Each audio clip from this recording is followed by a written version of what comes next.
Hello friends, எல்லாம் எப்படி இருக்கீங்க? ரொம்ப நாள் ஆச்சுல. இன்றைக்கி நான் ட்ராப் பண்ண போகிறது மேஜர் முகுந்த் தவிர தான். ஆக்சுவலாக என்னோடய சிஸ்டர் ஒருத்தவங்க இன்பாக்ஸ் பண்ணியிருந்தாங்க, மேஜர் முகுந்த் ஃபேமிலியை ட்ராப் பண்ணுங்க அப்படின்னு சொல்லி. ஆக்சுவலாக அது மட்டும் ரீசன் இல்லை, நிறைய விஷயங்கள் ஷேர் பண்ணணும்னு நினைக்கிறேன். பிகாஸ் எங்கள் அப்பாவும் ஒரு ஆர்மி மேன் தான். ஸோ அவங்க ஸ்ட்ரகிள்ஸ்லாம் கொஞ்சம் எனக்கும் தெரியும். ஸோ அதை ஷேர் பண்ணலான்னு தான் இந்த வீடியோ.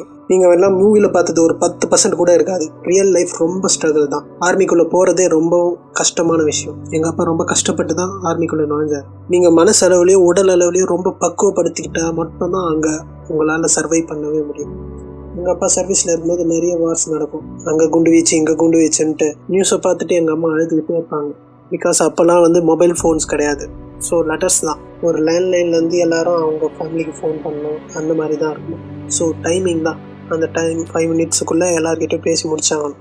லீவ் 30 டேஸ்னால் 30 டேஸும் நம்ம கூட ஸ்பெண்ட் பண்ண முடியாது.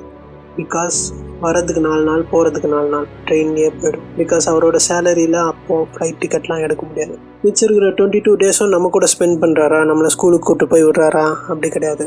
ஃபர்ஸ்ட் நாள் கொண்டு போய் விடுவாரா, அதோட லாஸ்ட் நாள் தான். பிகாஸ் மற்ற நாள்னால் அந்த லீவில் வந்த நாளில் வீட்டுக்கு தேவையான வேலைகள் எல்லாமே அவர் செஞ்சாகணும். 9 to 5 ஜாப் மாதிரி கிடையாது. அதுக்கப்புறமா இந்த வேலையை முடிச்சுக்கலாம், இல்லை வீக் டேஸில் பண்ணிக்கலாம் அப்படின்ட்டு லீவில் தான் பண்ண முடியும். இந்த ஒவ்வொரு லீவில் வந்து வீட்டை ரொம்ப கஷ்டப்பட்டு தான் கட்டி முடித்தார். ஒரு அப்ரூவலில் இருந்தோம், ரேஷன் கார்டுக்கும் எல்லாத்துக்கும் அவர் போய் நின்று தான் ஆகணும். ரியல் ஹீரோஸ் பார்டர்லையும் கஷ்டப்படணும், இங்கே வந்தாலும் கஷ்டப்படணும். பட் நம்ம எல்லாம் ஸ்க்ரீனில் தெரிகிற ஹீரோஸை தான் தூக்கி வச்சு கொண்டாடுறோம்.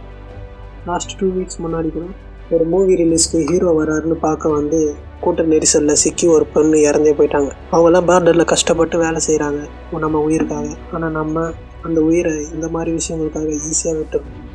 நீங்கள் அந்த படத்தை ஃபஸ்ட் நாளே போயிட்டு பார்க்கணுன்னு கிடையாது. 2 டேஸ் கழித்து கூட போய் பார்க்கலாம். நீங்கள் பார்த்தாலும் பார்க்கலனாலும் அவர் அடுத்த படம் நடிச்சுக்கிட்டு தான் இருக்க போகிறார். அதே இங்கே இருக்கிறவங்களுக்கு தெரிய மாட்டேங்குது. ஸ்போர்ட்ஸ்னு எடுத்துக்கிட்டால் எல்லாருக்கும் கிரிக்கெட் மட்டும்தான் தெரியும். அதில் இருக்கிறவங்களாம் விஐபி ட்ரீட்மெண்ட் தான். 4 லைன் பார்டரில் இருக்கிறவங்களுக்கு நேஷ்னல் பார்டரில் இருக்கிறவங்க பாதுகாப்பு தரணும். எவ்வளோ மதிப்பு பார்த்தீங்களா? இங்கே காசிமா எத்தனை பேருக்கு தெரியும்? அதில் வேர்ல்டு கப் கேரமில் வின் பண்ண தமிழ்நாட்டு பொண்ணு. இங்கே குகேஷை தூக்கி வச்சு கொண்டாடுற நாம தான் காசிமாவை கண்டுக்க கூட இல்லை. அவர் கஷ்டப்பட்டு தான் வின் பண்ணார். அதே கஷ்டம் தான் காசிமாவும் பட்டாங்க. ஏன் அந்த பார்ஷாலிட்டி? அதை தான் நான் இங்கே கேட்க வரேன். கிரிக்கெட் மட்டும் ஸ்போர்ட்ஸ் இல்லை, எல்லா ஸ்போர்ட்ஸும் ஒன்றா பாருங்கள். ஒலிம்பிக்ஸில் கோல்டு அடிச்சிருக்க வேண்டிய வினேஷ் போகாத் அவங்க ஓவர் வெயிட்டுன்னு சொல்லி டிஸ்குவாலிஃபை பண்ணிட்டாங்க. அதை பற்றி நம்ம எத்தனை பேர் சப்போர்ட் பண்ணி பேசணும்? இதுக்கெல்லாம் நாங்கள் என்ன பண்ணட்டோன்னு கேட்குறீங்க.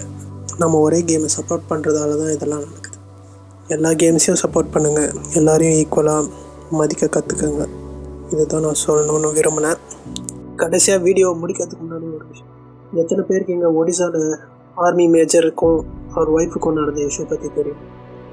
இங்கே திருவண்ணாமலையில் ஆர்மி மேனோட ஒய்ஃப் ஸ்டாலை அடித்து நொறுக்குனாங்க. அதுக்கு அவர் அங்கே பார்டர்லேருந்து வீடியோ எடுத்து போகிறார், காலில் என் ஒய்ஃபுக்கு சப்போர்ட் பண்ணுங்க. இப்போ 2 வீக்ஸ்க்கு முன்னாடி அரியலூரில் ஒரு ஆர்மி மேன் கலெக்டர் ஆஃபீஸ் வாசலில் தர்ணா பண்ணுறார். இதெல்லாம் தான் நம்ம அவங்க ஃபேமிலிக்கும் அவங்களுக்கும் கொடுக்குற சப்போர்ட். நீங்கள் அவங்களுக்குலாம் போயிட்டு ஹெல்ப் பண்ணுங்கன்னு சொல்லலை, அவங்கள முடிஞ்ச அளவுக்கு நீங்கள் தொந்தரவு செய்யாமல் நடக்கும். அது அவங்களுக்கு பெரிய ஹெல்ப். இவ்வளோ நேரம் நான் பேசுனதெல்லாம் கிரிஞ்சாக தான் இருக்கும். இது போல் பாதிக்கப்பட்டுக்கிட்டு இருக்கிறவங்களுக்கு மட்டும்தான் அந்த வலி புரியும். ஓகே, நெக்ஸ்ட் வீடியோவில் பார்க்கலாம். தேங்க்ஸ் ஃபார் வாட்சிங்.